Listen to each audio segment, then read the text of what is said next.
வணக்கம் நண்பர்களே. இப்போ நம்ம மதுரையில் நடக்கக்கூடிய முருக பக்தர்கள் மாநாட்டுக்கு தான் வந்திருக்கோம். மதுரையில் பாண்டி கோவிலுக்கு பக்கத்தில் தான் இந்த முருக பக்தர்கள் மாநாடு நடந்துச்சு. அதை நேற்று நாங்கள் பார்க்கறதுக்காக போயிருந்தோம். அதை நான் வீடியோ எடுத்து இன்றைக்கி உங்களுக்கு நான் போஸ்ட் பண்ணுறேன். அந்த இடம் எப்படி இருக்குது, அங்கே எவ்வளோ கூட்டம் இருக்குது அப்படிங்கிறத நம்ம லைவாகவே இந்த வீடியோ மூலமாக பார்க்கலாம். நிறைய பேர் வீட்டில் இருந்து அங்கே போகணும்னு நினச்சிருப்பீங்க, பட் போக முடியாமல் கூட போயிருக்கிறதுக்கான சுச்சுவேஷன்ஸ் இருக்கும். ஸோ நம்மளுடைய சேனல் மூலமாக நீங்கள் அந்த கூட்டம் எப்படி இருக்குது, அந்த இடம் எப்படி இருக்குது, அங்கே என்னென்னலாம் இருந்துச்சு, நம்ம போனால் என்னென்னலாம் பார்க்க முடியும் அப்படிங்கிறத சிம்பிளாக அந்த வீடியோவில் நம்ம பார்த்துடலாம். அதாவது மாநாட்டில் பேசுகிறது ரொம்ப நேரம் பேசுவாங்க. கிட்டத்தட்ட 3-4 மணி நேரம் பேசுவாங்க.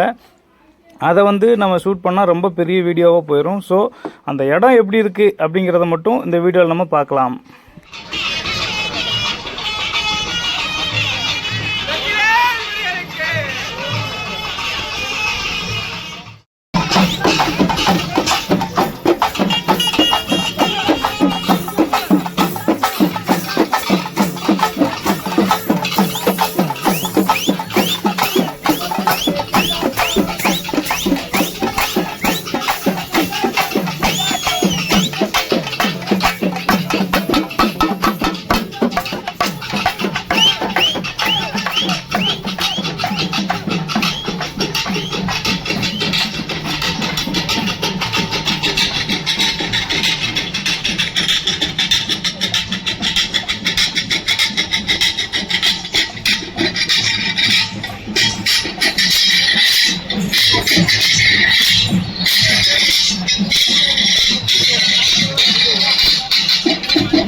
பயங்கரமான கூட்டம்.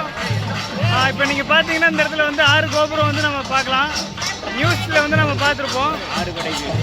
அந்த நியூஸில் பார்த்த மாதிரி இப்போ நம்ம 6 கோபுரம் என்ன அப்படின்னா முருகனின் 6 படை வீடு தான் இங்கே காமிச்சிருக்காங்க. அது ஒவ்வொன்றுக்குள்ளேயும் நம்ம போய் பார்க்கறதுக்கு வாய்ப்பு இருந்துச்சு அப்படின்னா நம்ம போய் பார்க்கலாம். எப்படியோ முருகன் மாநாடு மதுரையில் நடக்கிறதுக்கு நாங்கள் அட்டன் பண்ணியாச்சு.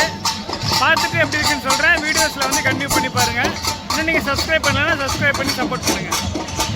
நீங்கள் எவ்வளோ கூட்டம் இருக்குது அப்படின்றத பாருங்கள். இங்கே எக்கச்சக்கமான வண்டி வந்திருக்குங்க. பஸ்ஸு, வேனு, காருன்னு ஆயிரக்கணக்கில் வந்திருக்கு. லட்சக்கணக்கான மக்கள் இங்கே பார்ட்டிசிபேட் பண்ணுறாங்க. இது பார்க்குறதுக்காக வந்திருக்காங்க. அவங்களுக்கு தேவையான சாப்பாடு, தண்ணி இது அனைத்துமே பார்த்திங்கன்னா இங்கே அரேஞ்ச் பண்ணியிருக்காங்க. இது ரொம்ப பாராட்ட வேண்டிய ஒரு விஷயம். இவ்வளோ பேருக்கும் எப்படியோ அரேஞ்ச் பண்ணுறாங்க அப்படிங்கிறது ரொம்ப ஆச்சரியப்படுற மாதிரியான ஒரு விசேஷமாக இருக்குது. நல்ல ஒரு சூப்பராக பண்ணியிருக்காங்க. இப்போ நான் 6 படை வீடியோ காமிக்கிறேன். இது முதல் படை வீடு திருப்பரங்குன்றம்.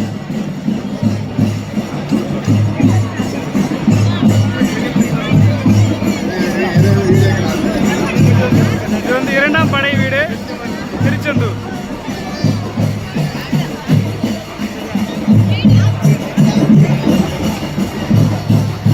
அடுத்து 3ஆம் படை வீடு.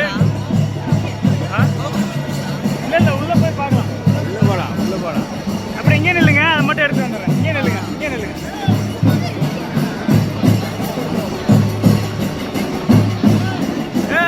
எங்க ஊர் பழனி 3ஆம் படை வீடு.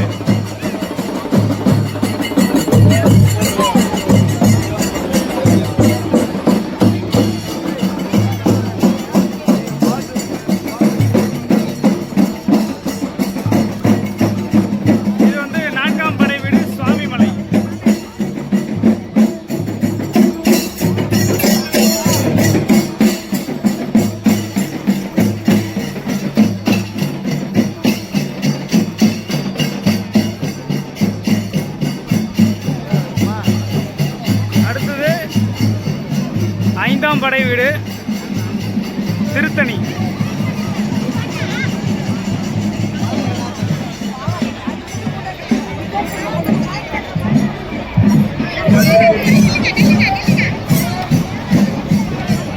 இது பழமுதிர்ச்சோலை 6ஆம் படை வீடு.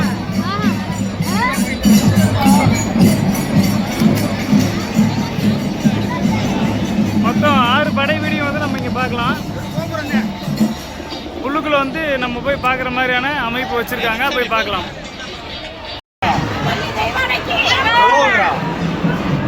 இந்த ஒவ்வொரு படை வீட்டுக்கு உள்ளேயும் வந்து பார்த்தீங்கன்னா அந்தந்த கோவிலில் கருவறையில் சாமி எப்படி இருந்துச்சோ அதே மாதிரியான ஒரு சிலையை செஞ்சு இங்கே உள்ளுக்குள்ளே வந்து வச்சுருந்துருக்காங்க.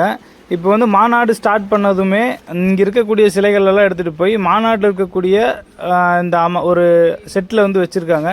ஸோ இங்கே வந்து நம்ம சாமி எதுவும் பார்க்க முடியாது. அந்த மாநாடு நடக்கிற இடத்துல கொஞ்சம் தூரத்தில் தான் இருக்கும். அதையும் வந்து உங்களுக்கு நான் காமிக்கிறேன், அந்த சிலைகள்லாம் எங்கே வச்சுருக்காங்க அப்படின்னு சொல்லிட்டு. 6 படை வீடு செட்டிங்ஸ் போட்டிருந்தாங்க இல்லைங்களா, அது உள்ளுக்குள்ளே எப்படி இருக்கும் அப்படின்றத காமிக்கிறதுக்காக தான் இப்போ நான் அது வந்து ஷூட் பண்ணியிருக்கேன். இப்போ நம்ம வந்து இந்த லைனில் இந்த க்யூவில் வந்து அப்படியே நம்ம வந்தோம் அப்படின்னா அங்கே வச்சுருக்கக்கூடிய சிலைகளை வந்து வழிபாடு செஞ்சுட்டு அப்படியே நம்ம வெளியே போகிற மாதிரியான ஒரு செட்டு வந்து போட்டிருக்காங்க. பார்க்குறதுக்கு வந்து ரொம்பவே சூப்பராக அழகாக இருக்குது. ஒரு கோவிலுக்குள்ளே நம்ம இருந்தோம் அப்படின்னா அந்த ஃபீல் எப்படி இருக்குமோ அதே மாதிரி இங்கே வந்து அந்த ஃபீல் இருக்குது. இதை சுற்றியும் வந்து பார்த்திங்கன்னா அந்த ஃப்ளக்ஸை வந்து டிசைன் பண்ணி தான் பண்ணியிருக்காங்க. இதை முடிச்சுட்டு நம்ம அப்படியே வெளியே போனோம் அப்படின்னோம்னா நம்ம வந்து அந்த மாநாடுக்கு போகலாம். 6 படை வீட்டில் இருக்கக்கூடிய சிலைகளும் எடுத்துட்டாங்க அப்படின்றதுனால நான் சும்மா ஒரு 2 படை வீட்டில் மட்டும் எப்படி இருக்குது அப்படின்ற மாதிரி நான் காமிச்சிருக்கேன். டீட்டெயில்டாக எல்லாமே காமிக்கலை. இதே மாதிரி தான் உள்ளுக்குள்ளே இருக்கிற சிலையை வந்து எடுத்தனால நம்ம உள்ளே பார்க்குறக்கு ஒன்றும் இல்லை. ஸோ வந்து இந்த மாதிரி எம்டியாக தான் இருக்கும். உள்ளுக்குள்ளே ஷெட்டு வந்து இந்த மாதிரி தான் வந்து போட்டிருப்பாங்க. கடல் போல் கூட்டம் இருந்தாலும் உங்களுக்காக வீட்டிலேருந்து நீங்கள் பார்க்கணும் அப்படின்றதுக்காக நான் வந்து பழனியிலேருந்து கிளம்பி இவ்வளோ கூட்டத்துலேயும் இவ்வளோ டிராஃபிக்லேயும் வந்து நான் மதுரைக்கு இந்த மாநாட்டுக்கு வந்து எப்படி இருக்குன்றத வீடியோ ஷூட் பண்ணி போடணுன்றதுக்காக வந்திருக்கேன். அதனால் நீங்கள் இன்னும் நம்மளோட சேனலை வந்து சப்ஸ்கிரைப் பண்ணாமல் தான் பார்த்துட்ருக்கீங்க அப்படின்னா சப்ஸ்கிரைப் பண்ணி சப்போர்ட் பண்ணுங்கள். நோட்டிஃபிகேஷன் வந்து ஆல் சிம்பிளில் வந்து போட்டு வச்சுக்கோங்க. அப்போ தான் நம்ம வேறு வீடியோஸ் போடும்போது உங்களுக்கு வந்து நோட்டிஃபிகேஷன் கிடைக்கும். இப்போ வந்து நம்ம வெளியில் வந்தாச்சு. மாநாட்டுக்கு உண்டான இடம் வந்து இங்கே தான். ஏகப்பட்ட லைட்டிங்கு, ஏகப்பட்ட சேர்ஸு, ஸ்பீக்கர்ஸ்னு நிறையா இருக்குங்க. பெரிய எல்இடி செட்டப்லாம் வச்சுருக்காங்க. நீங்கள் எந்த ரோவில் எந்த சேரில் நீங்கள் உட்காந்துருந்தாலும் அங்கே ஸ்டேஜில் நடக்கக்கூடிய விஷயத்த நீங்கள் வந்து அந்த எல்இடி ஸ்க்ரீன்லேயே பார்த்துக்கலாம். நம்ம உட்கார்றதுக்காக பார்த்தீங்கன்னா சேர்ஸ் எல்லாம் போட்டிருக்காங்க. நம்மளுக்கு எங்கே வேணுமோ அங்கே உட்காந்துக்கலாம். இங்கே ஒரு பெரிய டிஸ்பிளே இருக்குது, அதுலேயும் வந்து அங்கே நடக்கிற மாநாடு வந்து தெரியும். இந்த ஃபஸ்ட்டு ஸ்டேஜ், பெரிய ஸ்டேஜ் தெரியுது பார்த்தீங்களா, இங்கே வந்து விஐபிஸும் பேச்சாளர்கள் எல்லாருமே வந்து இங்கே தான் வந்து உட்காந்துருக்காங்க. அங்கே வரிசையாக தெரியுது அங்கே பாருங்கள். இந்த செகண்டாக பெருசாக போட்டுக்கிற செட்டு வந்து பார்த்திங்கன்னா பெரிய முருகன் சிலை இருக்கு இல்லையா, அந்த முருகன் சிலையும் அதுக்கு பின்னாடி வந்து அந்த 6 முருகன் சிலைகளும் வந்து அங்கே தான் வச்சுருக்காங்க. நம்ம கொஞ்சம் முன்னாடி நம்ம நீங்கள் வந்து போனோம் அப்படின்னா பார்க்கலாம். இங்கே வந்து இருக்க கூட்டத்தை பாருங்கள், பல லட்சம் பேர் வந்து இதை பார்க்குறதுக்காக வந்திருக்காங்க. இதை வந்து நேரில் பார்க்குறதுக்கு வந்து நம்மளுக்கு ஒரு பிரமிப்பாக தான் இருக்குதுன்னு சொல்லலாம். அது நேரில் வந்தவங்க வந்து நீங்கள் கேட்டிங்கனாலே தெரியும், கண்டிப்பாக அது வந்து ஒரு பிரம்மாண்டமான ஒரு கூட்டம்னு கூட சொல்லலாம். அந்த மாதிரி இருக்குது. இப்போ வந்து இந்த ஸ்டேஜில் வந்து தாரத்தப்பட்டை அடித்து ஒரு நிகழ்ச்சி வந்து நடந்துக்கிட்டு இருக்கு. அதுதான் வந்து இப்போ நம்ம ஸ்பீக்கரில் வந்து கேட்டுட்ருக்கோம்.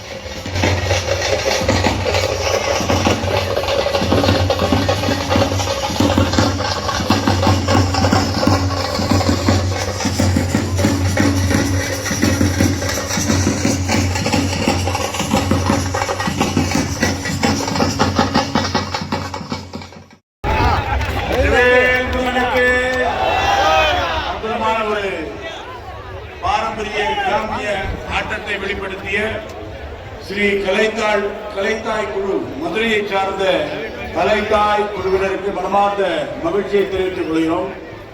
இந்த ட்ரோன் ஓட்டக்கூடிய நபர்களுக்கு சகோதரர்களுக்கு ஒரு அன்பான வேண்டுகோள், எதுவும் இங்க தொலைந்து போகாது, மனது மட்டும் தான் தொலைஞ்சு போகும். ஏன்னா இந்த மனசு இந்த மாலை நேரத்துல முருகனுடைய அற்புதமான காட்சியை பார்த்து மனம் தொலைந்து போகும். மீண்டும் ஒரு கலை நிகழ்ச்சிக்கு தயார். ஆனா அன்புக்குரிய பெரியவர்களே, தாய்மார்களே, நாம எல்லாம் என்ன பண்ணணும், நம்ம உடனடியாக ஏதாவது இடத்துல உட்கார். இந்த திடல் முழுக்க 15-16 எல்இடி பெரிய பெரிய திரைகள், எல்இடி திரை இருக்கு. அந்த திரை கொஞ்சம் வெளிச்சம் கம்மியான உங்களுக்கு கட்டாயம் தெரியும். இப்போ சாயங்காலம் 5:30-6 மணி பக்கம் ஆகுது. இப்பயும் வந்து பார்த்தீங்கன்னா வெளியூர்லேருந்து கூட்டம் வந்துக்கிட்டே தாங்க இருக்குது. எக்கச்சக்கமான பேர் உள்ளே போகிறாங்க, கொஞ்சம் பேர் தான் வெளியில் வராங்க. அப்போ உள்ளே வந்து எத்தனை லட்சம் பேர் இருப்பாங்கன்னு பாருங்கள். இந்த கூட்டம் வந்து பார்த்திங்கன்னா கரெக்டாக இந்த மாநாடு எங்கே நடக்குது அப்படின்னா இங்கே மதுரையில் பாண்டி கோவில் பக்கத்தில் தான் நடக்குது. நீங்கள் நேரில் போய் பார்க்க முடியாத ஒரு குறையை வந்து நான் ஃபோன் மூலியமாகவே, அது நீங்கள் உங்கள் வீட்டில் இருந்தபடியே பார்க்குற மாதிரியான ஒரு வீடியோ வந்து நான் போட்டேன். இந்த வீடியோ உங்களுக்கு பிடிச்சிருக்குன்னு நம்புகிறேன். பிடிச்சிருந்ததுன்னா லைக் பண்ணுங்கள். இன்னும் நீங்கள் சப்ஸ்கிரைப் பண்ணாமல் தான் பார்க்குறீங்கன்னா சப்ஸ்கிரைப் பண்ணி சப்போர்ட் பண்ணுங்கள். இந்த வீடியோ உங்கள் ஃப்ரெண்ட்ஸுக்கு வந்து ஷேர் பண்ணுங்கள். இது போன்ற வேறு வீடியோ உங்களை வந்து சந்திக்கிறேன். அதுவரை உங்களிடமிருந்து விடைபெறுகிறேன். Signing off Vijay Prabhakar. நீங்கள் பார்த்து கொண்டிருப்பது விஜே மிக்ஸ்ட் கிரியேஷன்ஸ்.